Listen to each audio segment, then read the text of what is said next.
அனைவருக்கும் அன்பு வணக்கம் நண்பர்களே. இன்றைக்கி இந்த பதிவில் நம்ம என்ன பார்க்க இருக்கிறோன்னா, புலித்துறை ரயில்வே ஸ்டேஷனோட ரீடெவலப்மெண்ட் ஒர்க்கு தான் பார்க்க இருக்கிறோம். இந்த மாதிரி ஃப்ரண்ட் வியூக்கெல்லாம் நம்ம கிட்டத்தட்ட ஒரு 2 வருடங்களுக்கு மேலே இருக்கும்னு நினைக்கிறேன்.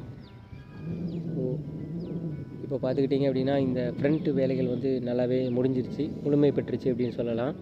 ஆனால் இன்னும் இந்த இது முழுமையாக திறக்கப்படலை. பணிகள் நடைபெற்று வருது.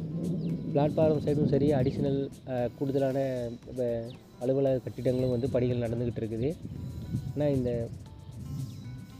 நீங்கள் ஃப்ரண்ட்டில் பார்த்தீங்க இல்லையா, அந்த முன்னாடியோட என்ட்ரன்ஸும் அதோடைய டிக்கெட் கவுண்டர் இது எல்லாமே நல்ல ஒரு விலாசமாக கட்டியிருக்கிறாங்க. நல்ல ஒரு மாற்றம் நடந்திருக்கு. அதை தொடர்ந்து பார்த்திங்கன்னா நண்பர்களே, பார்க்கிங் ஸ்டேஷனுக்கு வெளியில் இந்த பக்கம் கொண்டு வந்துட்டாங்க. ஸோ அதுக்கு நேராக ஒரு ஃபுட் ஓவர் பிரிட்ஜு வருது. அந்த பிரிட்ஜும் பார்த்திங்கன்னா அந்த பில்லரோடு தான் நிற்கிது. அடுத்தபடியாக எந்த பணிகளும் நடைபெறல. அந்த நீங்கள் பார்க்குறீங்க இல்லையா, நடுவில் தெரியுது பாருங்கள், அதுதான்.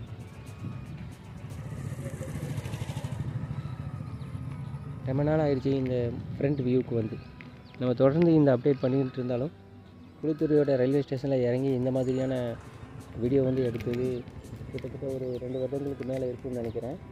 எக்ஸ்பெக்டாக தெரியல, நான் செக் பண்ணி தம்ப்நெயிலில் சொல்லியிருக்கிறேன். ஆக்சுவலாக பார்த்தீங்க அப்படின்னா, இது அம்ரித் பாரத் ஸ்டேஷன் ஸ்கீம், அதில் தான் இதை ரீடெவலப்மெண்ட் பண்ணிகிட்ருக்காங்க. ஸோ நல்ல ஒரு வசதி. முன்னாடியெல்லாம் பார்த்திங்கன்னா, இங்கே நம்ம நடந்து வரக்கூட முடியாத அளவுக்கு நிறையா பார்க்கிங் இருந்தது. ஸோ இப்போ சுலபமா ஆட்டோ அப்புறம் கார் இதெல்லாம் பயணிகளை இறக்கி அப்புறம் ஏற்றிட்டு போகிறதுக்கு வசதியாக இதை உருவாக்கியிருக்காங்க. இது திருவனந்தபுரம் டிவிஷனுக்கு கீழே இருக்கிறதுனால இந்த மாடல் பார்த்திங்கன்னா பெரும்பாலும் அந்த கேரளா வைடு இருக்கிற அந்த மாடல் மாதிரி இருக்குது. பட் நல்லா இருக்குது. நல்ல ஒரு க்ளீனிங் நீட்டாக இருக்குது. இனிமேல் நம்ம பயன்படுத்துகிறத பொறுத்து தான் இருக்குது. ஸோ டூரிஸ்ட் பார்ட்டை வியூ பண்ணியிருக்காங்க.